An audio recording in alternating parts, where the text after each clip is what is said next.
The advice and opinions expressed by the host of Autism Live and her guests are meant solely as suggestion and should not be in any way construed as child-specific advice. The Center for Autism and Related Disorders advises working with a board-certified behavior analyst who has experience with autism before starting any intensive behavioral intervention. Any choices you make in determining your child's treatment are completely at your own discretion.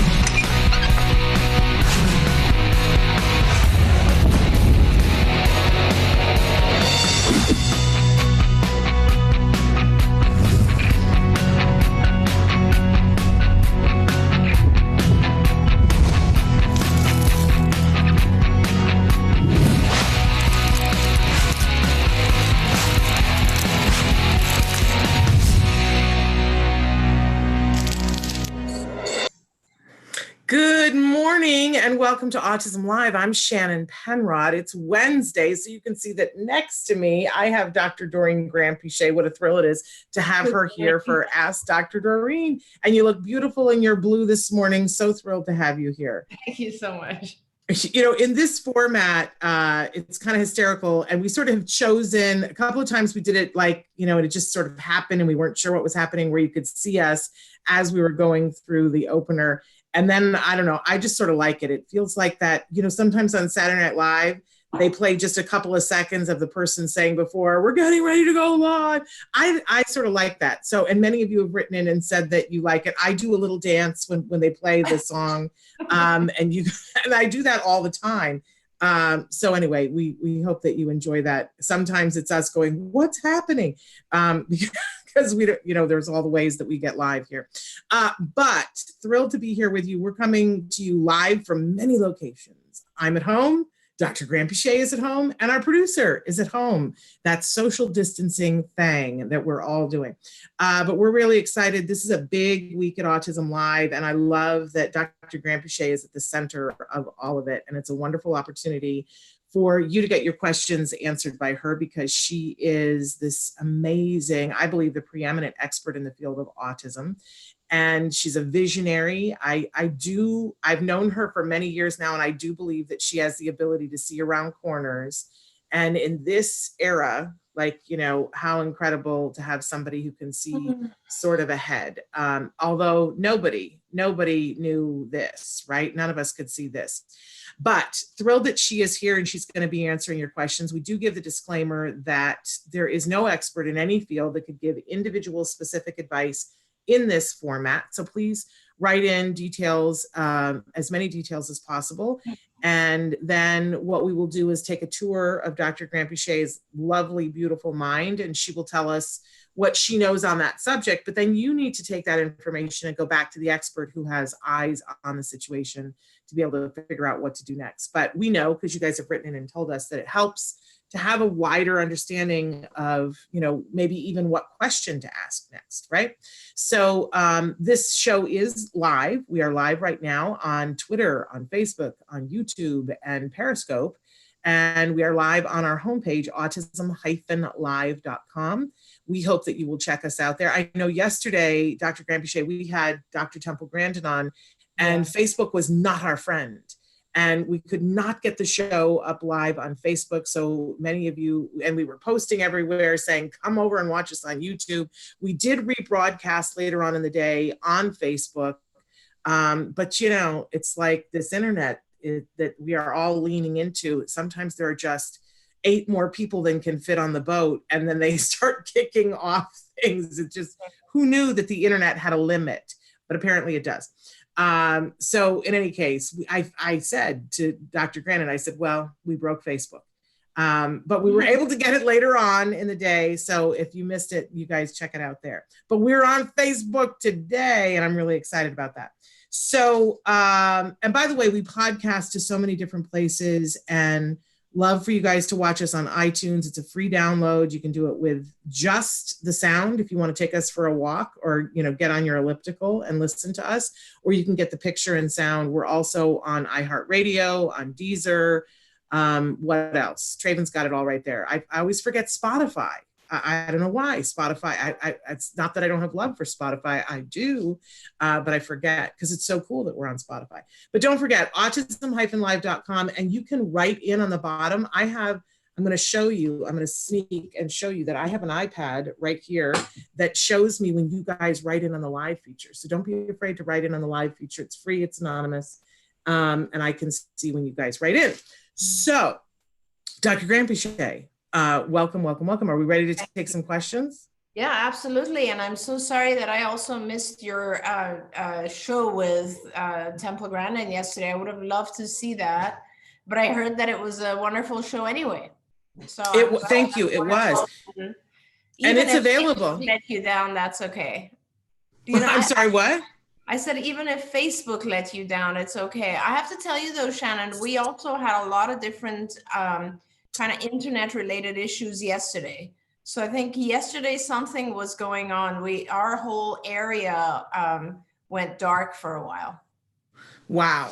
And I'm sorry, that was my audio because I didn't realize that I had our website up in another place. So all of a sudden we had us playing twice. That was me, my bad, my technical bad. I do that all the time because I'll be checking comments and I forget that it'll start streaming.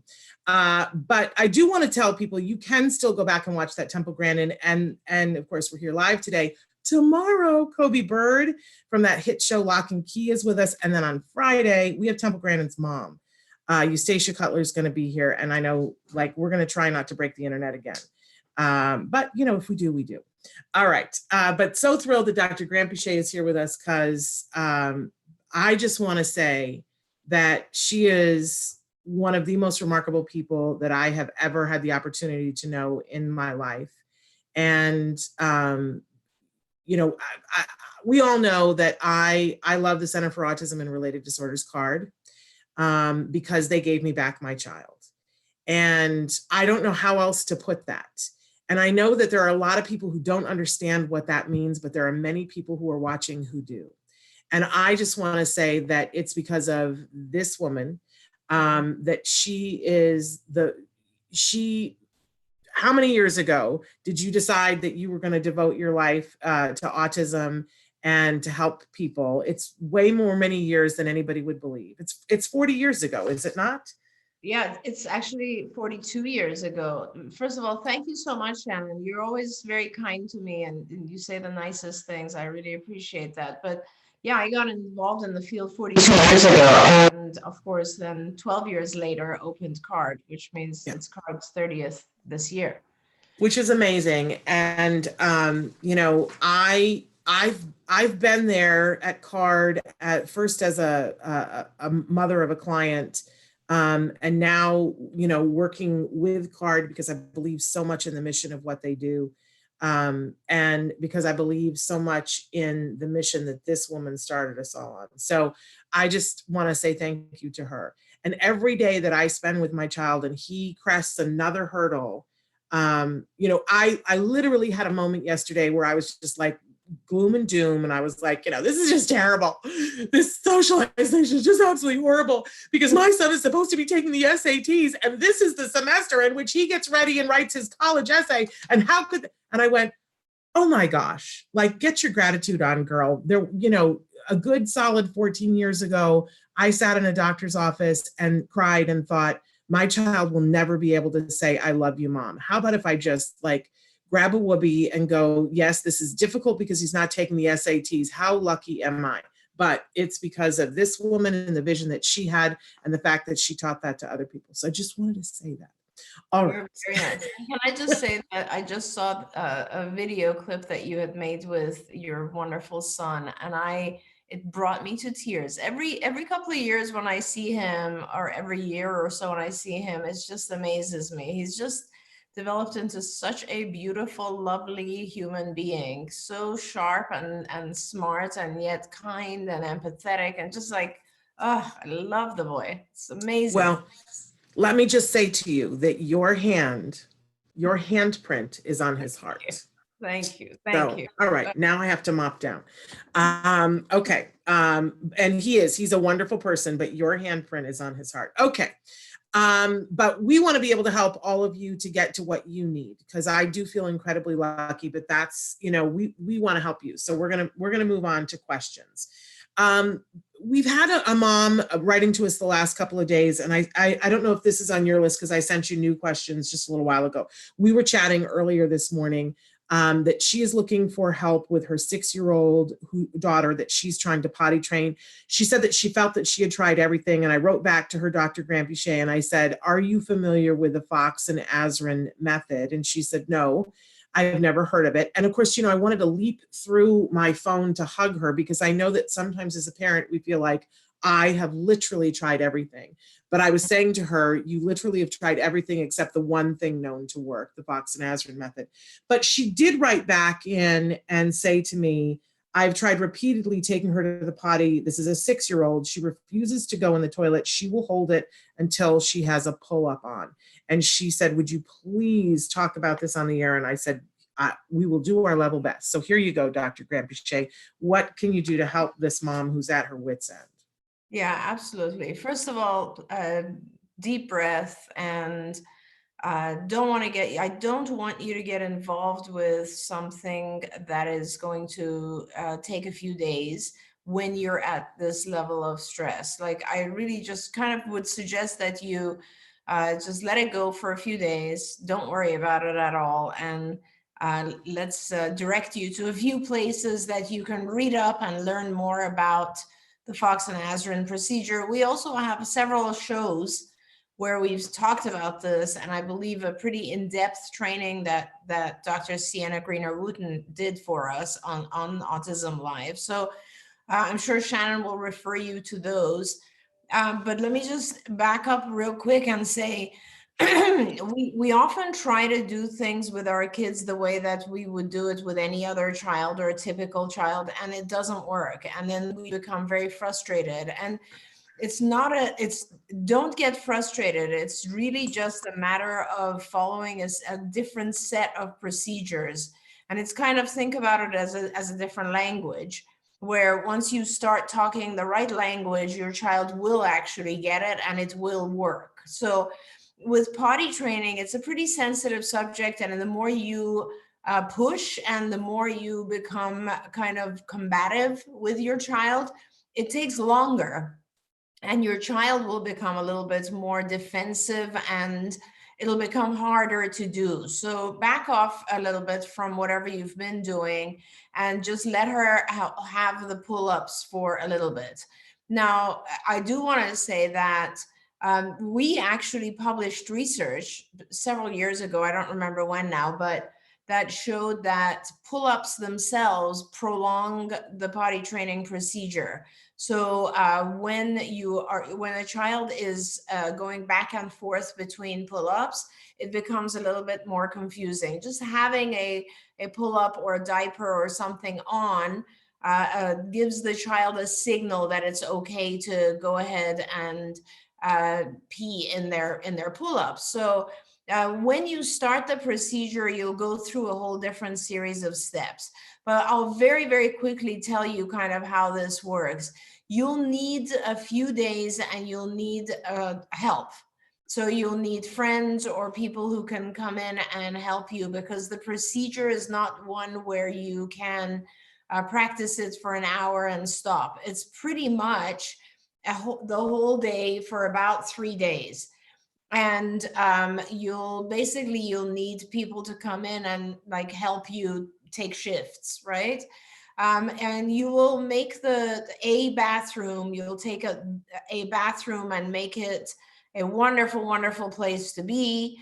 You can put a TV in there if you can, or a laptop or a computer, or lots of fun stuff. And your child actually will be running around. So it's good that, I don't know where in the country you are, but hopefully now we're heading into the summer and weather starts to get better, because you will not be wearing underwear or pull-ups. Your child, I mean, will not be wearing anything, and will be essentially in spending most of the day in the bathroom. And it's kind of a reverse schedule where you start by being on the toilet for a period of time. The child is on the toilet for a period of time, and hopefully they will void. And once they void, a lot of reinforcer and a little bit of free time.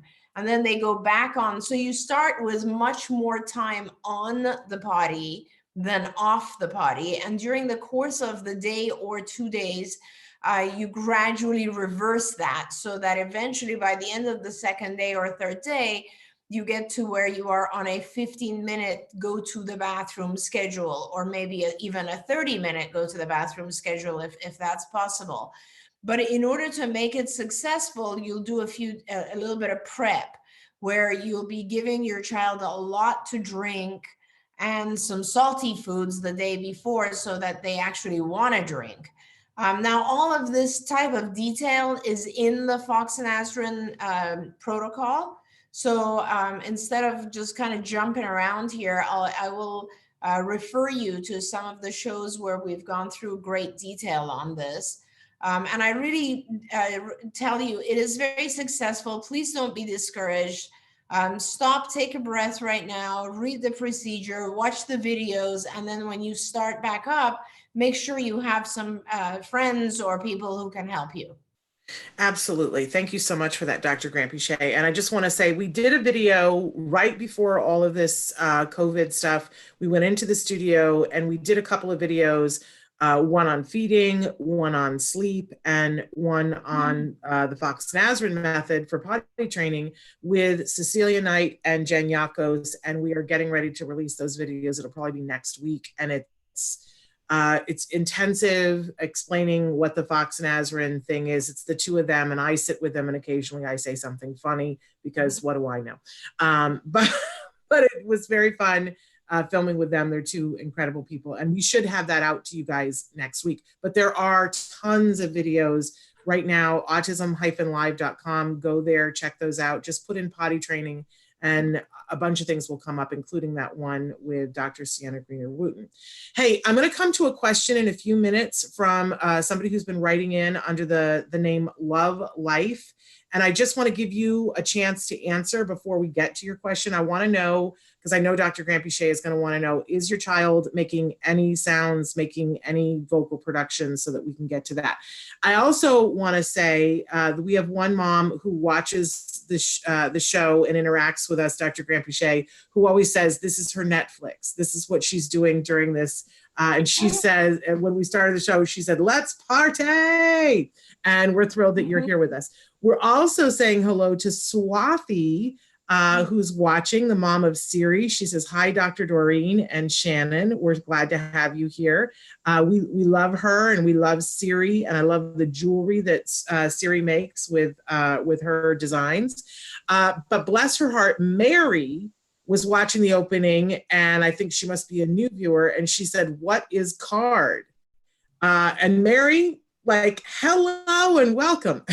I'm excited for you to be here. CARD stands for the Center for Autism and Related Disorders. If you haven't already, go to www.centerforautism.com and check out the wonderland that is CARD. These are the people who saved my bacon and saved my boy. And this is the place that Dr. Grampiche created 30 years ago, centerforautism.com.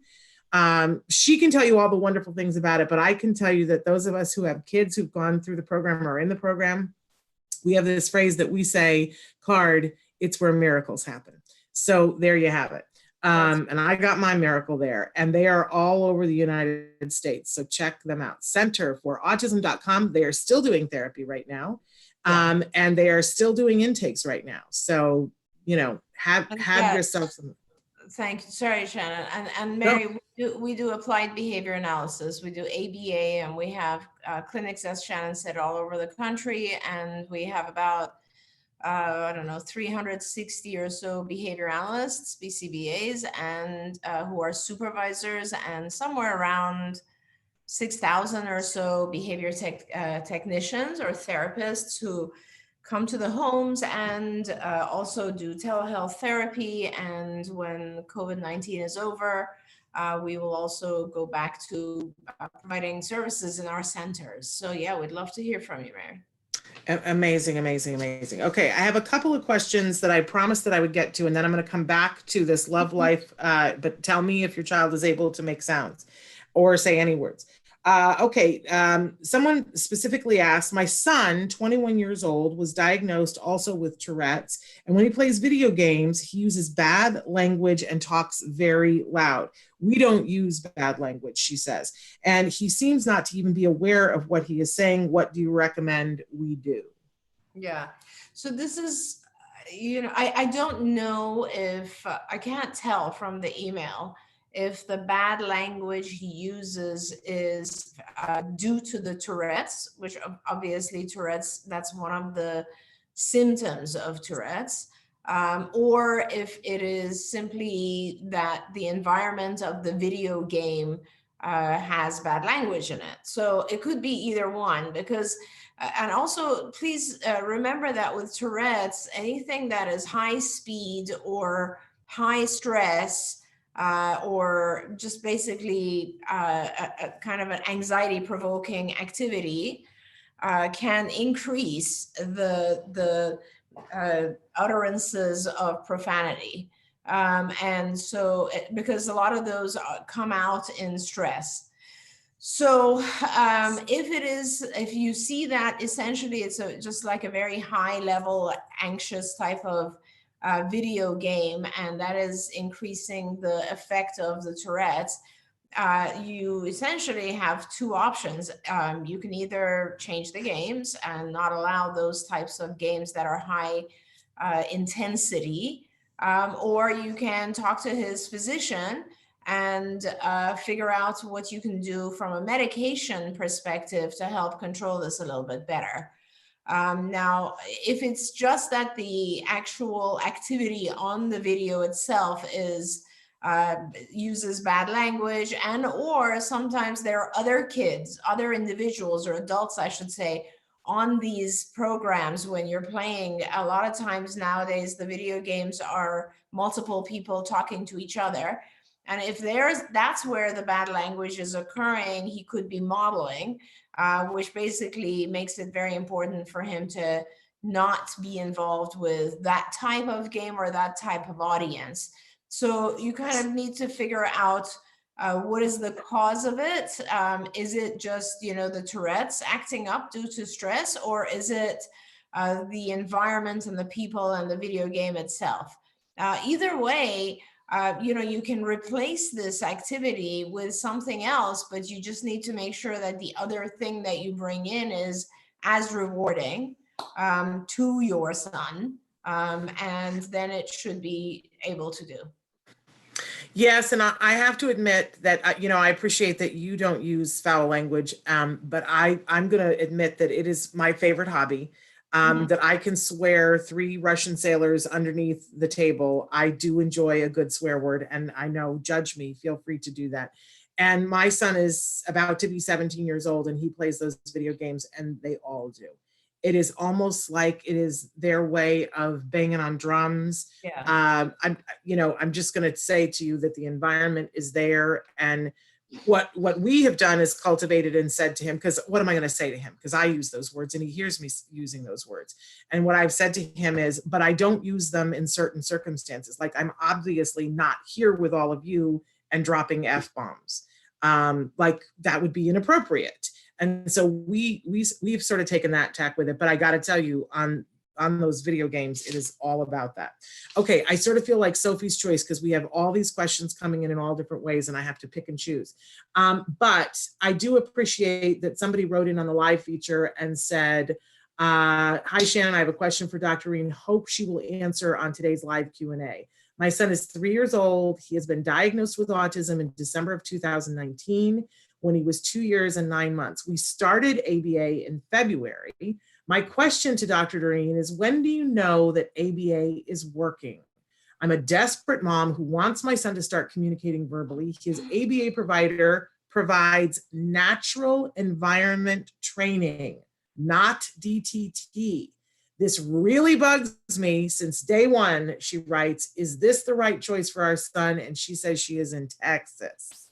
And this is something that you can tell already that I'm heated about this, because this is this thing that I feel like a bunch of BCBAs came out of school in the last couple of years and decided that only doing natural environment training, because they thought the parents would like it better, and they didn't want to have to explain DTT to parents. Because when we look at DTT as parents, we go, what is that weird thing? So these BCBAs decided that maybe they would just do natural environment, and I want to get them all in a room, and I want to like take them all out behind the barn and say, where is your science? You're supposed to be science people, that you got to have both of these things. Don't you, Dr. Grant-Pichet? It makes me mad.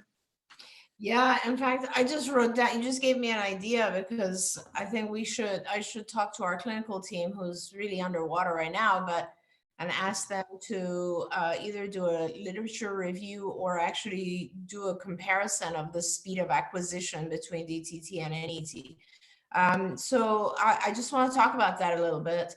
NET stands for Natural Environment Training. DTT stands for Discrete Trial Training. And they're both types of ABA. So that's important to note. Discrete trial training is a very structured procedure where you gain the attention of the child, and then you teach the child in these things that we call discrete trials that are separated from each other discretely. A trial consists of an SD, which is a discriminative stimulus, or think of that as an antecedent, a signal, an instruction, the behavior, so discrete, the SD, the behavior, and then an SR, or a consequence. So that is a trial. So essentially, I, for instance, would tell the child, clap hands. That's my instruction. The child claps, and then I reward it. And that is the reinforcer, okay? That whole thing is a trial.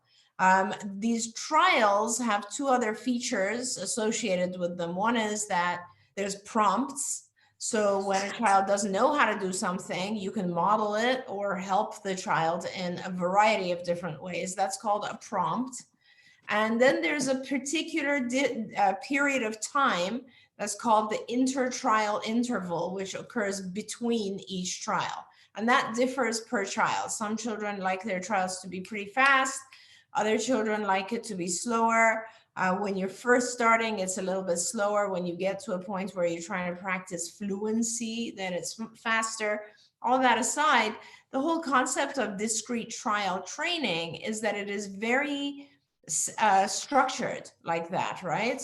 And the other very important component in DTT is that if the child fails the first time, that's okay. You just go ahead and present a second trial.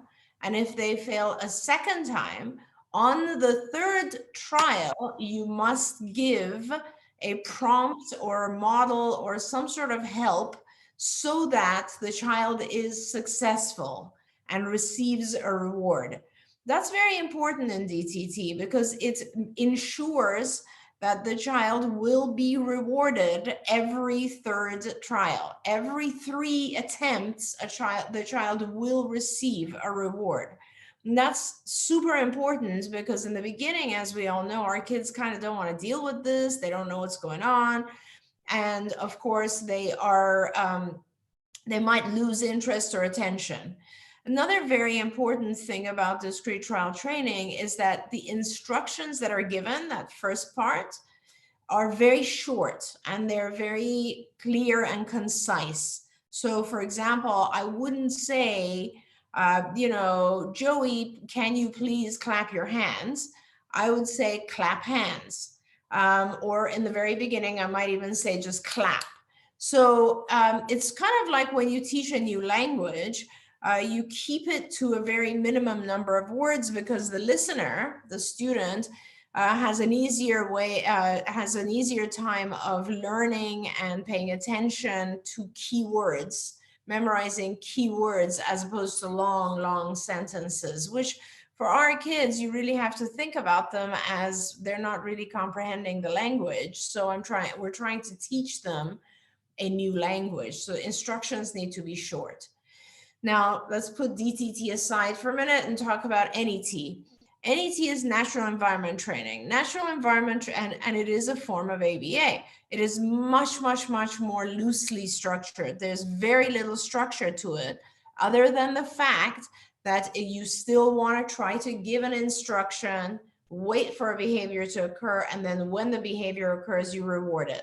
So now, if you can imagine, you're walking around the house or you're in a room, you'll maybe pick something up and you'll say, oh, what is this? And the child will say, pen, and then you'll say, very nice. What do you do with a pen? It's much more loosely structured. It does not require a reward on the third attempt. It does not require short introductory sentences or instructions. And you can prompt it. In discrete trial, there's a whole hierarchy of prompts. Like you generally try to model less so that the child has a chance to do more on their own. In NET, you can take the child's hand and put it on an object. You can prompt in any direction you want. So it's a very effective, but it is definitely something that we at CARD at least do after discrete trial. So now going back to kind of how we teach at CARD, we definitely start with discrete trial. In fact, we start with a version of discrete trial that's called errorless, which means we don't just allow the child to make a mistake for the first 2 times and then make sure they're correct every 3rd time. We make sure the child makes no errors in the very beginning of teaching something. So if I say, clap, and the child has never heard that before, I'm not going to say clap, no, clap, no, and then finally model it for the child.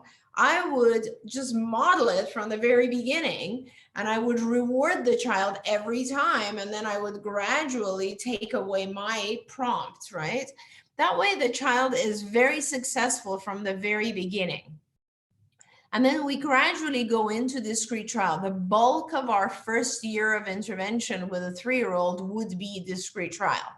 And the reason is that you just learn a lot faster with discrete trial. It's kind of like, learning to do your scales and practicing piano or intensive tutoring versus just kind of picking things up in the natural environment, which is a lot slower. So I don't, unless your child is extremely high functioning and is speaking already and just kind of has a very, very few symptoms of advanced social language deficit or conversational language deficits, then I would not be doing NET at this point. Your child has just started and has the symptoms of autism, such as no language or very minimal speech and language, minimal eye contact, minimal compliance, minimal identification of receptive concepts, etc. I would really very sincerely recommend that you switch to DTT.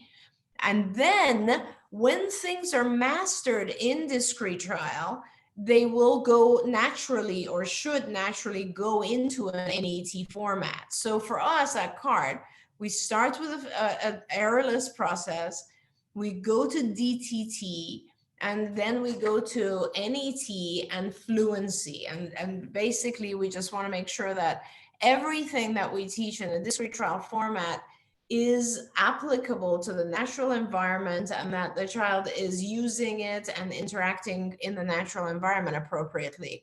But going straight to NET, it either, in my mind, in my opinion, either won't work or it's at best, it'll delay things. And here's what's very important. We don't have time to delay things for our kids. Our kids need to get through this as fast as possible, because by the time they hit 5 and 6, now you have academic stuff that adds on to the child's requirements as well. And then you just run out of time. So time is extremely valuable right now at age 3. And I would really recommend that you do DTT. Shannon, you're so right that it's a new trend with a lot of BCBAs to say, oh, I do not NET. It's losing, it's watering down our science, and it's losing the real impact that occurs in the first year or two. Yes, and I say shame on them. I'm just going to say that. And to the parents, I want to say the DTT thing looks weird. And we all go, what is that? That looks weird. I don't know. But think for a second. I'm not a dancer. I don't know if you are, but I don't just pick things up. Like, and I wanted to be in musicals at one point, and I couldn't just walk in and learn the dance moves, just picking it up there. Somebody had to stop, slow it down, and show me the individual moves, and then stop and go, here's the part where you're not getting it, and show it to me. Now that part was not performance ready, right? I had to learn that, practice it, and then I had to go and do it with the music at speed and do it that way. That's the way you teach something. And that's what you do when you do DTT and NET. If our kids could have picked it up in the natural environment, we wouldn't need ABA. Right. So shame on these BCBAs, and I do think that it's largely because parents will grouse and say that DTT thing looks weird. I would rather educate the parents. I remember being that parent sitting there, and they said to my son, touch car. And I was like, touch car? We wanted to go to college. We're never going to get to college from touch car. Guess what? We are. We are the living embodiment of that. So everybody take a breath, go through the DTT. It's just like learning the dance move. It's not the performance ready, but you can do it, and it's worth it. And I want to honor this mom that she's already frustrated and said from day one, I don't think something is right here. Listen to your gut. Either talk to that BCBA and say, look, you either need to do this the scientifically proven way, or I'm finding me another ABA provider. Get tough on it. Yeah, and the problem, Shannon, is that a lot of the, NET is a form of ABA. It's just extremely loosely structured, and it's like you said, dance is a great example. Anything that we learn to do, we learn in short steps, in small segments. And that's what DTT is. It segments each section of everything we're trying to teach the child. And it's very important. Now, I do want to also answer the actual question this mom asked, which is how quickly should I see something? This is a weird time. So I'm not sure if you've been getting therapy or not, because you started in February, and in March, most of us were kind of in quarantine. So I would say at this point, this is not the best time to judge. When you do get started, really getting intensive therapy, which is very important. And that's the other issue, Shannon, we should talk about. Yes. How many hours are you actually getting? If you're not getting intensive, it's going to take a lot longer to see a difference. With my kids who receive, anywhere between 30 to 40 hours a week of therapy at age 3, one-on-one, doing discrete trial, DTT, you would expect to see a change in, I'd say, 2 months. And it's a pretty significant change. There will be some refusal from the child. They don't want to always do the things that we're asking, but you'll start to see change pretty fast with regards to acquiring new skills. Okay, we have so many questions. I'm going to start rapid firing through, but I'm going to go back to that love life question because she wrote back in more information. I do want to say too that she said that she used the Fox and Azrin method and that it absolutely worked. Some people have written in and said, how do you spell that? It's Foxx, and Azrin is Azrin. So there we go, Fox and Azrin. But Love Life said, my son turns 5 on Friday and I have so many emotions about it. I'm running his ABA program at home with the guidance of his BCBA, and he's doing great. Since being home, he's more engaged and interacting more with us. He communicates using sign and a speech device, but I am longing and praying for words. He gets so frustrated when we work on echoics. And I said, is he making sounds? Is there any vocal production? Because I knew you would want to know that, Dr. Grampiche. And she said, yes, he's making the M, A, S, H, and ah sounds. And he also says mama, which is great. Okay, so what would you like to say for her, 5 years old, and doing ABA at home? Yeah. That's terrific. So I have never had, I don't think, I'm trying to think, I don't think I've ever had a child who makes that many sounds and doesn't end up vocalizing words. So I would say that you need to really, really focus on sound production and adding, turning these sounds into meaningful pieces of language. So the way that I would do it is, first of all, he's 5 years old and he's home, and I don't know how many hours he's getting, but if you really want to be effective at this, you should be focusing something like 4 or 5 hours a day on various language or speech type activities, which include pre-verbal speech. So I would be doing a lot of tongue exercises, which, by the way, all of this stuff is in Skills if you want to go and check it out on Skills.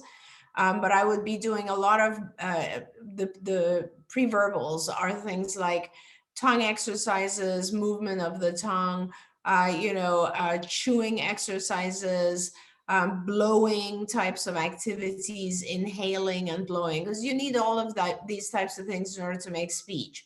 Now, with, let's say, just the sound M, and being able to say mama, that's terrific. And you should now be, that's called a homogeneous chain, because it's basically it's a two syllable of the same sound, ma. And now you need to use other consonant sounds, like he has S, which is great. And you should try to do additional homogeneous chains like sa, or things like that. And once you are able to do more homogeneous chains, you can switch over to a heterogeneous chain, which would be ma, me. But he doesn't have another vowel sound. It seems like the only one he has right now is the ah sound. But basically, you will produce single sounds, and then you will start to pair those single sounds up. So, and then as soon as you can, you will start to pair them up with objects. So for instance, mama obviously should be used in multiple ways, either identifying a picture of you, saying your name when he sees you, saying your name when he needs you. And just like that, you will start to also have other objects that, for instance, Jew would be great for juice, or wa for water, or you name it. You can start making up these types of just single syllable sounds that represent objects that he would request. This is called manding. And then every time he wants an object, you would require some sort of verbal utterance. This is extremely important, because the best way to get a child to produce speech is when they're highly motivated. And when they're highly motivated is when they want something. So echoics is one thing, that's echoing and repeating sound, and that's very important. But mand training is where it's really at, which is teaching the child to produce a verbal utterance or a vocal utterance whenever they want something, and gradually making it such that a different vocal utterance represents the different things they need. Instead of me trying to kind of tell you all of this, by the way, if he signs, that's great too, but you should really, I don't teach our kids sign, just for two different reasons. One is that sign actually requires a whole different level of learning of hand gestures and so on. I prefer very much to go to iconic language, so symbols, then pictures, things that represent the items that we are the labels that we're trying to teach the child. So something like a picture exchange system, or any of the OGG devices, or on iPads, there's pictures of objects. All of that sort of stuff is iconic language. And to me, that's easier because it can be used as a prompt to increase vocalization. Sign often replaces vocalization altogether. And keep in mind with sign, other people have to be able to read that sign language. Whereas, and there's not a whole lot of people in the world who understand sign language.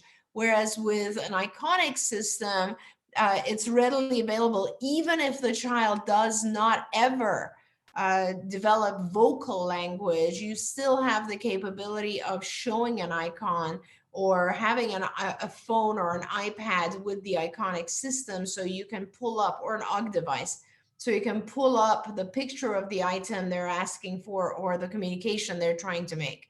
So icons have always been easier for us to turn into speech. But that, all that aside, I think the area that you need to focus on is man training, and as well as echoics, do a lot more pre-verbals and increase the hours. I don't know how many hours you're working on this, but I would be doing really somewhere around, maybe 3 hours a day, not all at once, but broken up. And I would, if you want more information on this, you really can look at Institute for Behavior Training, IBT, which is ibehavioraltraining.com. And on there, you'll find a whole bunch of training modules about teaching speech. That's very important. And then also or man training, you can look that up as well. And also on Skills, which is our other company, skillsforautism.com. On there, you will find the curriculum, go into the language curriculum and look at everything that I just mentioned, from pre-vocal training to all the initial echoics would be imitation or verbal imitation or echoics. And then you have, all the man training, tact training, everything that you need to do to get speech started. Okay, wonderful. We're just tons of questions, and I'm sorry we're not going to get to all of them, but somebody wants to know how to teach attributes to a 2-year-old. For example, if I say, give me the red car, he either listens to the red part and gives me a red thing, or to the car part and gives me a car. And they also want to know what free training is offered by IBT this week. And I don't know which part of did they by any chance tell you yesterday which part of IBT is free? We'll find out. But every week, that ibehavioraltraining.com that Dr. Granpeche was just talking about, every week they're offering some part of their parent training for free.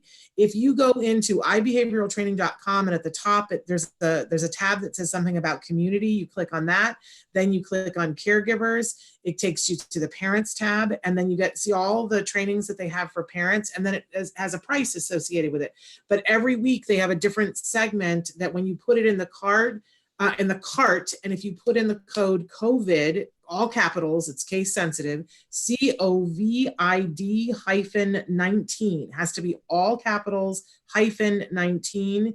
If you've picked the right ones, it'll zero out your cart and they'll be free.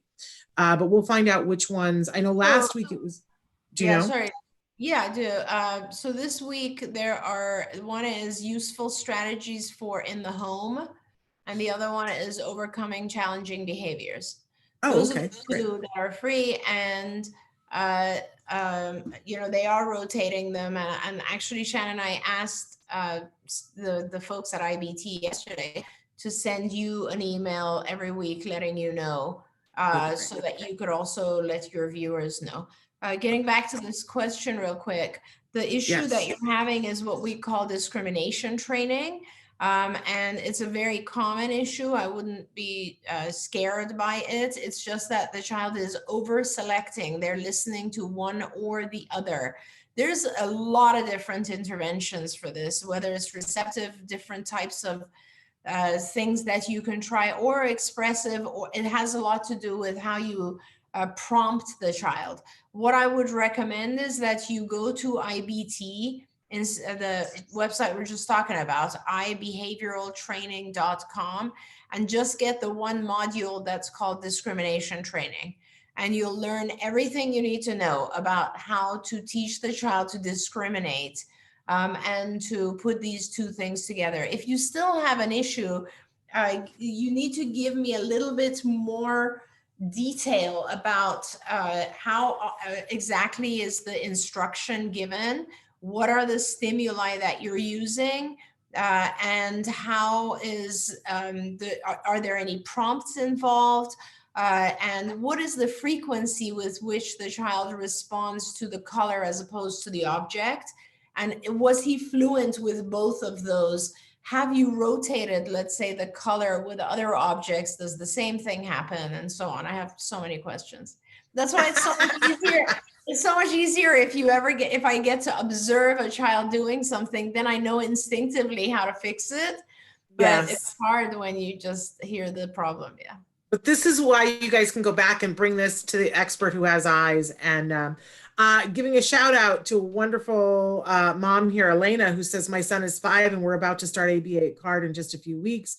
We tried in the past different therapies, but no progress. I really hope that ABA can help. I'm so excited. And Elena, I just want to say to you that, you know, that means that you get to come to an orientation, a group orientation with me. So we'll have a really good time, because that's one of the things that I do is help orient parents to how to get started. So I'm excited that you're coming aboard, and I think that you're going to see some tremendous progress. Okay.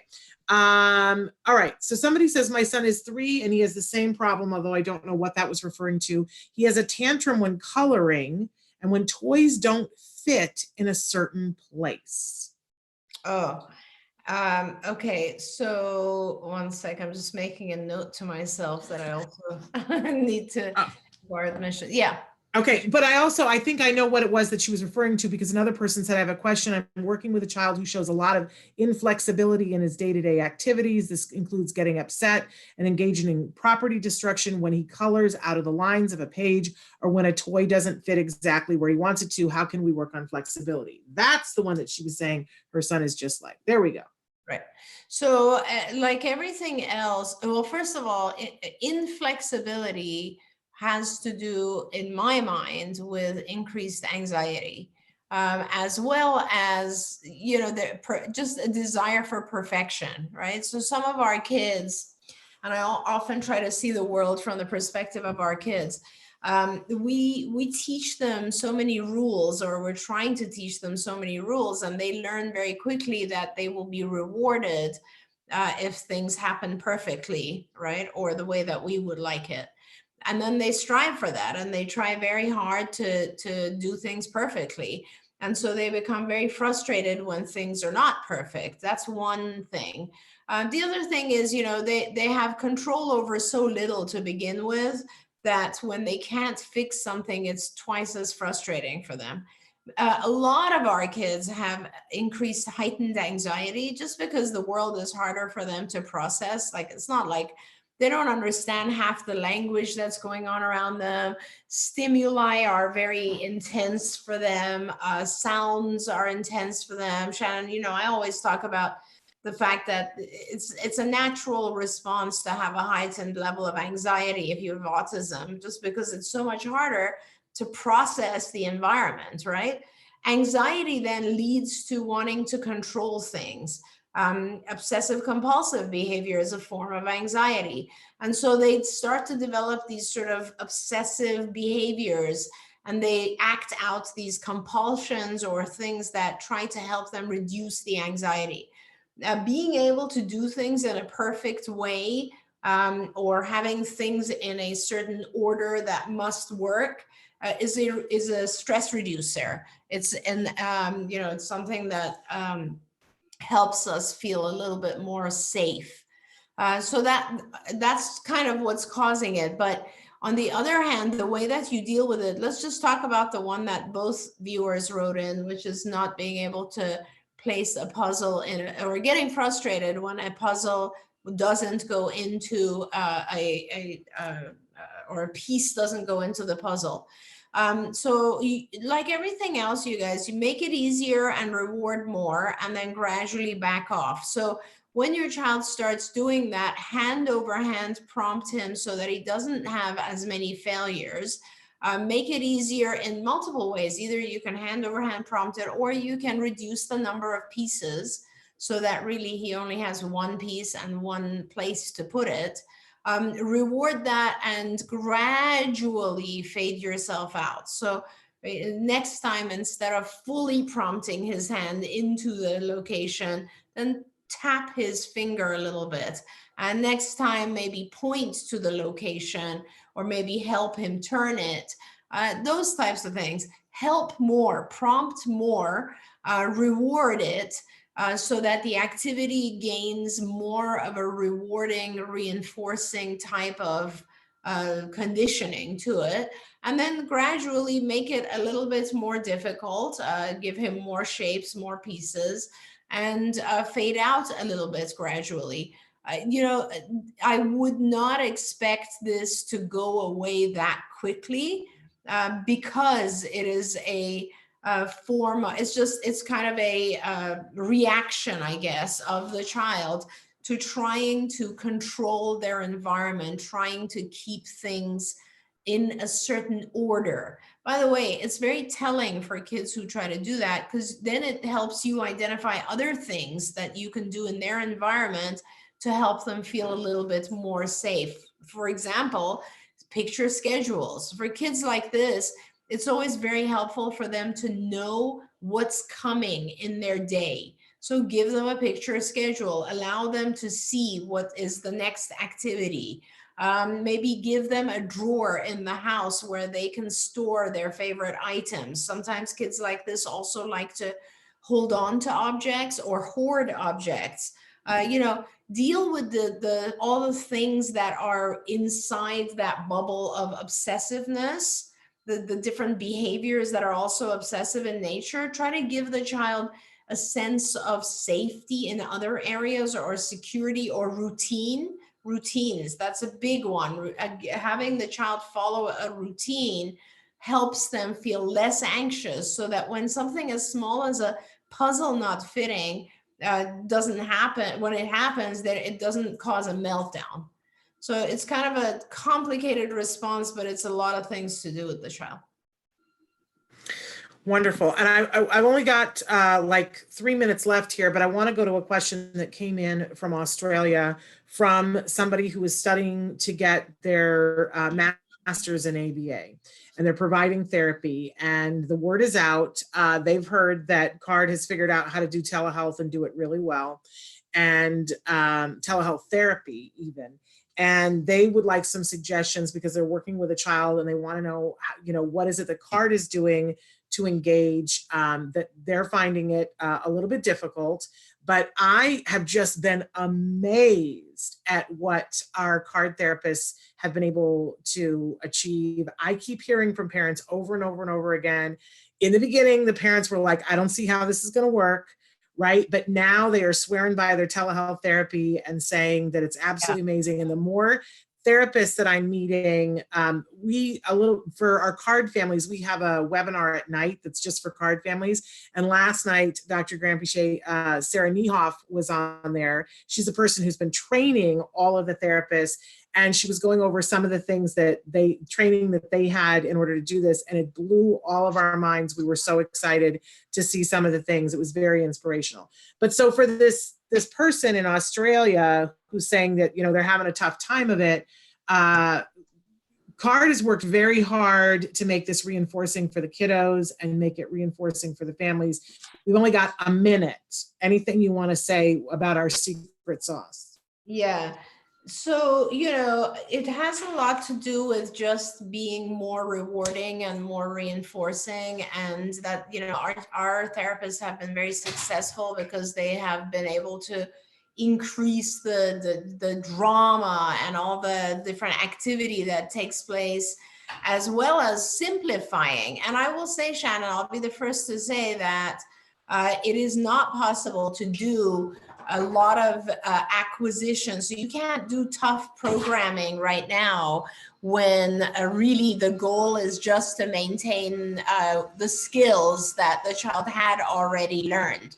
So it would be important to not try to put too much pressure, to simplify the lessons, to increase the rewards, to do all kinds of theatrics and dramatics to get the child to be paying attention and more interested. And then, of course, it's always better if the parent is trained.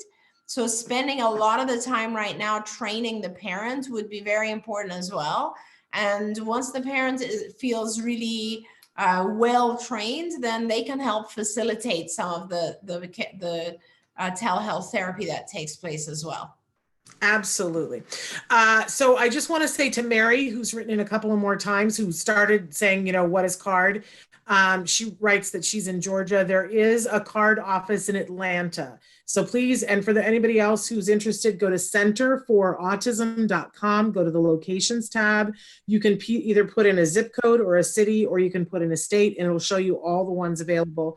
That is what is available currently in Georgia, although, you know, new CARD offices open all the time. But so please check that out. I just want to thank Dr. Granpeesheh for being here, and I apologize profusely that we did not get through even half the questions, but we got some good information, and you can tune back in next week for more answers. I want to remind all of you that tomorrow, Kobe Bird, fabulous young man on the autism spectrum, he's 17, about to be 18, and he is a working actor. He was on Speechless, then he was on The Good Doctor, and now he is one of the main characters on the hit Netflix show Lock and Key. He's going to talk with us about that and about what he's been doing during COVID and how he's discovered a new superhero in his life. I'll give you a hint. She was on the show yesterday.